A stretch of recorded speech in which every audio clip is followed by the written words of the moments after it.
I'm going to entitle this Esau and Edom was never done away with.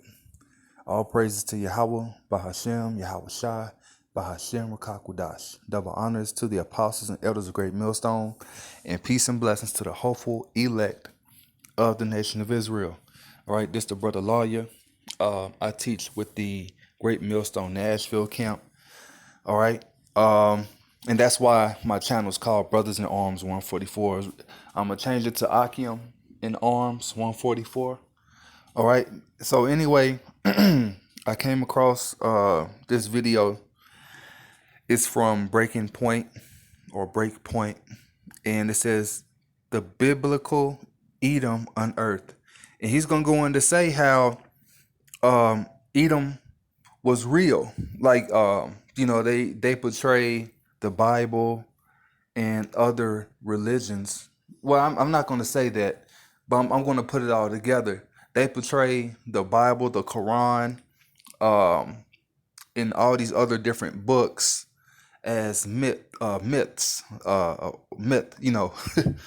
or legends, but it is the only real book out there is our book, all right, which is the Bible, all right. And that's what we read from, the Torah, the Bible, all right, because we are the Hebrew Israelites. Throughout the scriptures, it always speaks about the Hebrew Israelites, the enemies of the Hebrew Israelites. We're not black, all right. All of us are not so-called black, Latino, Hispanic, Native American, Seminole Indian descent. Or you have to understand that Israel was scattered around the whole world. All right, Judah. All right, the other tribes were scattered around the whole world. All right, so anyway, I don't want to get off topic and make this short. Let's play a little bit of this video. Another amazing. And many people try to say that Edom was done away with. So that's why I titled this Esau, Edom has not been done away with. All right. Archaeological find confirms biblical history. It might have some secular scholars seeing red. For the Colson Center, I'm John Stone Street. This is Breakpoint. In Psalm 60, the psalmist describes the totality of God's victory over Israel's foes, proclaiming, "Moab is my wash basin, upon Edom I cast my sandal." That's only one of more than 100 mentions of Edom in the Old Testament. The Edomites were descended from Esau, Jacob's older brother. The Genesis account of the troubled twins describes Esau as red all over when he was born. Now, he says something about the troubled twins. They are paternal twins, all right? That's why the Lord gave not an inscription, but what they call it. He gave a example of how Esau came out. The first came out red all over like a hairy garment. We're going to get into that too, all right? But the Lord didn't describe how Jacob looked, all right? Because Jacob looked like the rest of the other people that was in the land, all right? Jacob looked like Isaac, Rebekah, Abraham, and all the other tribes. Esau was the very first one to come out looking like how he came out. Let's keep listening. Esau, you might remember, sold his birthright to Jacob for a bowl of red stew. And that's the problem today, all right? Actually, that's been a problem throughout history, is that so-called white people, all right, they hate. I'm gonna put it like how it is. They hate niggas, Latinos, Native Americans, Seminole Indians, or Hispanics. Why? Because when you go into the story of Jacob and Esau, Jacob had 12 sons. All right. When you read Genesis the 49th chapter, before Jacob had passed away, he was telling his sons what would befall them in the last days. All right. So that's another cut to the Israelis that's over there in the land of Israel. Let's keep listening. Edom. Yeah, we're about to receive the birthright. That's what I'm saying. Means red in Hebrew. Thus Esau's descendants came to be known as Edomites. So it said Esau was known as he came out red all over like a hairy garment. All right. His blood showed forth through his skin. All right. In the Hebrew, his name in the Paleo Hebrew, his name is Aisha, Aishash, Aishashwa or Aishashwa. I'm probably pronouncing it wrong, but basically his name means wasted away he.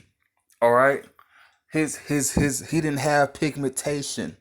All right, he came out looking like an albino. All right. Over the years, many scholars doubted the Edomites even existed, at least as described in these biblical accounts. All right, so you heard it.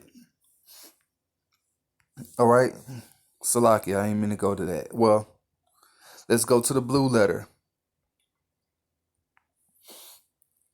Genesis 25. We're going to start at Genesis 25:23. And the Yahweh say unto her, two nations are in thy womb, and two manner of people shall be separated from thy bowels, and the one people shall be stronger than the other people, and the elder shall serve the younger. So Esau came out first, Jacob came out second. Jacob holding the heel of Esau. I believe it's gonna say that. Where is it at? Damn, where is it at? I think it's in the other chapter. Yeah, it's in I believe it's in 26, Genesis 26. Basically, when you go into the whole story of Jacob and Esau, Jacob was holding the heel of Esau. That was symbolizing Jacob was going to take Esau out of power in the future. All right, it happened actually during the time of King David. All right, when King David had the Edomites under submission, that's why he read from Psalms the 60th chapter. It's also stated in Psalms the 90th chapter, in various other scriptures. Now I'm gonna make this quick. Now what was I getting? All right, the first came out red all over like a hairy garment. And after this, we're going to go into how Esau was not done away with.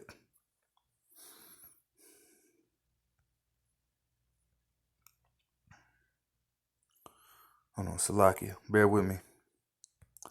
All right, so when people read this, all right, I'm about to switch gears real quick because the word that you're going to see, all right, they try to tie that in with what King David said, all right. It says reddish of the hair or the complexion, red, ruddy. All right, so that word ruddy, all right, King David stated that he was ruddy. So they try to say that King David was so-called white.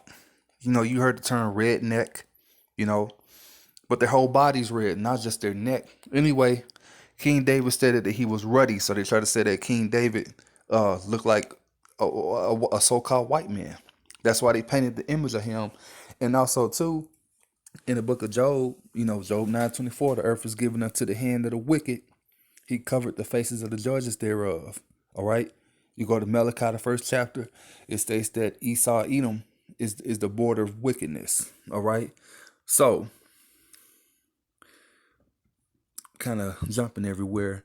So it said red. Now, I got on Google and I typed in Ruddy Duck.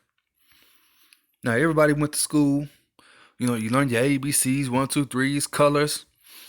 This color is brown. It says Ruddy Ducks.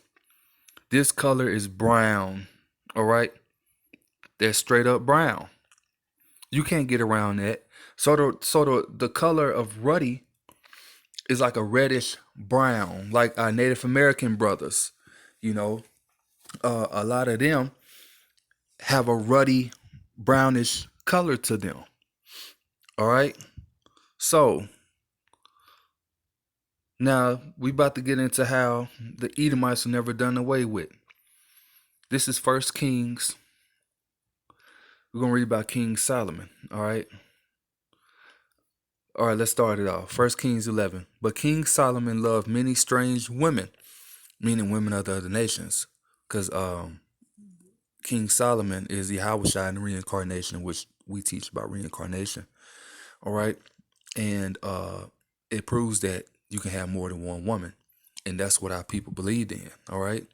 With the daughter of Pharaoh, women of the Moabites, Ammonites, Edomites, Zidonites, and Hittites, of the nations concerning which the Yahweh said unto the children of Israel, ye shall not go into them, neither shall they come in unto you, for surely they will turn away your heart after their powers, their gods.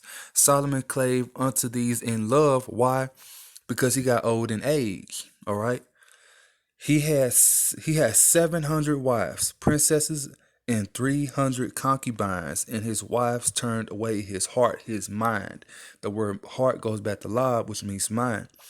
For it come to pass, when Solomon was old, that his wives turned away his heart after other gods, other powers, and his heart was not perfect with Yahweh Ba'ashem, Yahweh Shai, his power. All right, our power of the Hebrew Israelites, as was the heart of David, his father. All right, Malak Dawadah. For Solomon went after Ashtoreth, the goddess of Zidonites, Zidi, Salaki,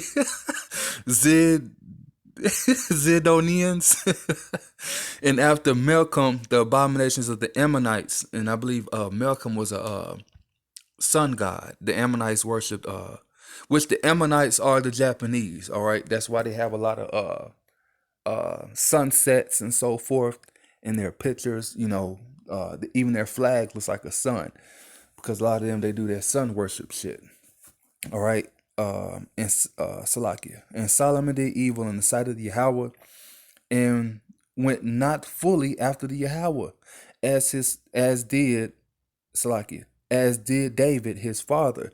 Then Salakia, Then did Solomon build a high place for Shemash, the abomination of Moab, which are the Chinese, in the hill that is before Jerusalem, and for Molech, the abomination of the children of Ammon. So Ammon had two deities that they worshiped. All right.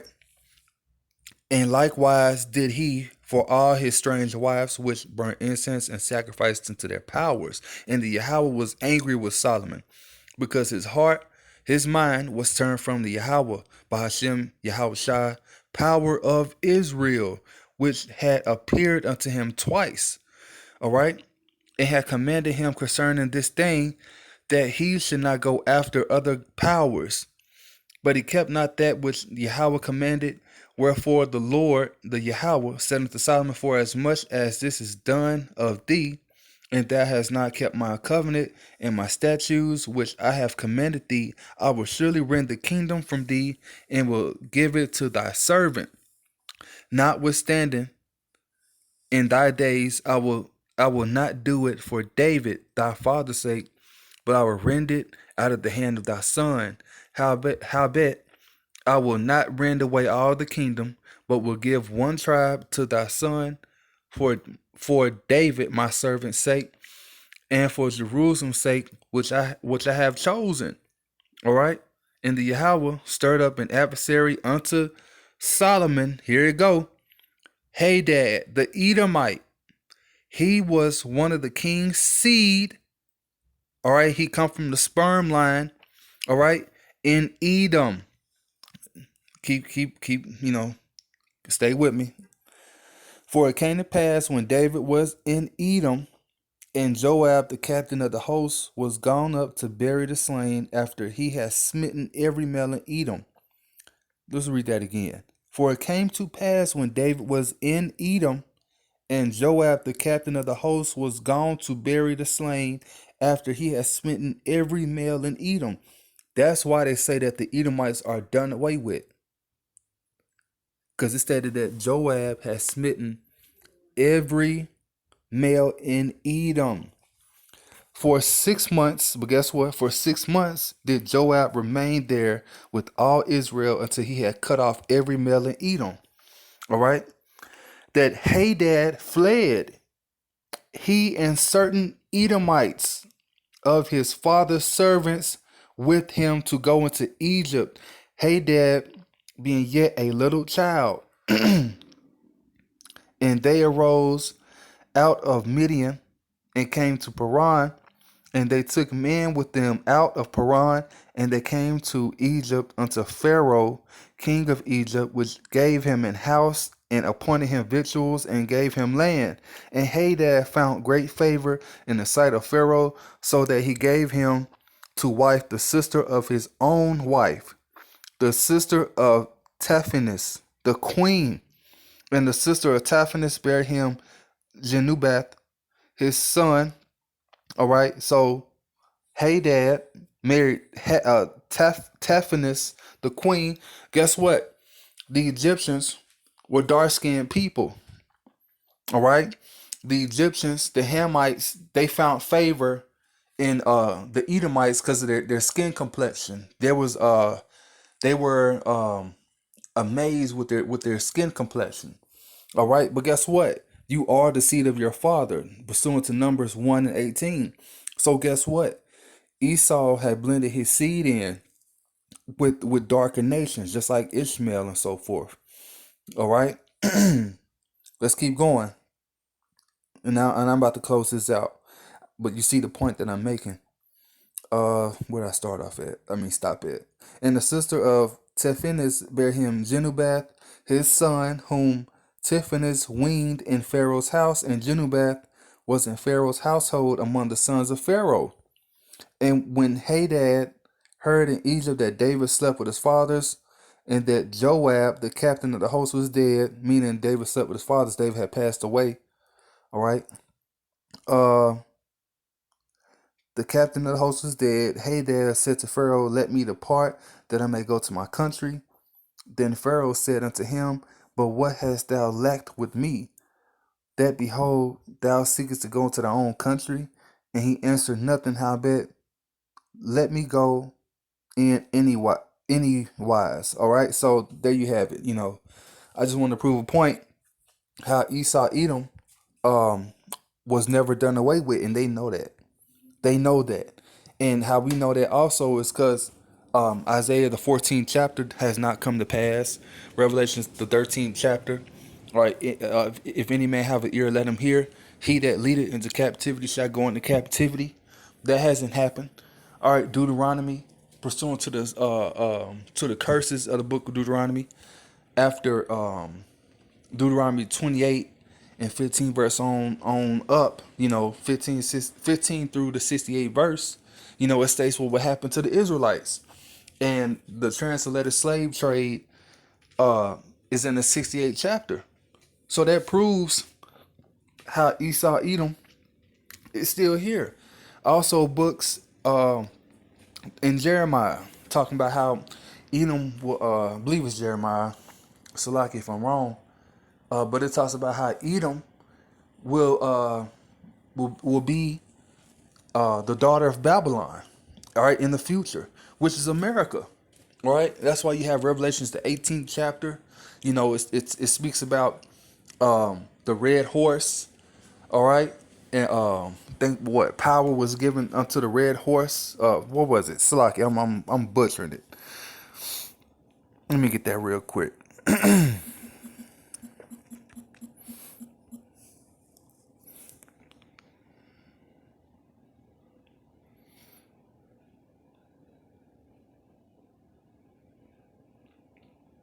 Here we go. Revelation 6 and 4. Well, actually, yeah. I'm gonna start at 6 and 4. Yeah. All right. Revelation 6 and 4. And after this, I'll close out. And there went out another horse that was red. All right. And that horse represents, power. And power was given to him that sat thereon to take peace from the earth, and that they should kill one another. And there was given to him a great sword. So Esau, Edom, the so-called white man, all right, that's why it's described as the red horse. Red is their color. Red, Adawam.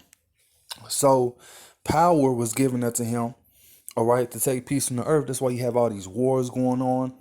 So-called coronavirus. They wanna come down upon their own people and the nation of Israel, which are you so-called Black Latinos. Native Americans, Seminole Indians, and they want to put microchips in us. They want to have the blessing that he sold, that Esau sold to our forefather Jacob. You know, and that great sword is his military might, his weapons. You know, remember it said, and there was given unto him a great sword. Now, the blessing that Isaac had gave to Esau when Esau was crying, saying, "Oh Father, has thou one blessing for me?" Isaac gave Esau, what he say, by that sword thou shalt live. So Esau, eating the so-called white race, they live by the sword. All right. So with that, I'm gonna say all praises to Yahweh, Bahashem, Yahweh Shai, Bahashem Kodash. Double honors to the apostles and elders of Great Millstone, and peace and blessings to the hopeful elect of the nation of Israel. And I pray that this is edifying. Shalom.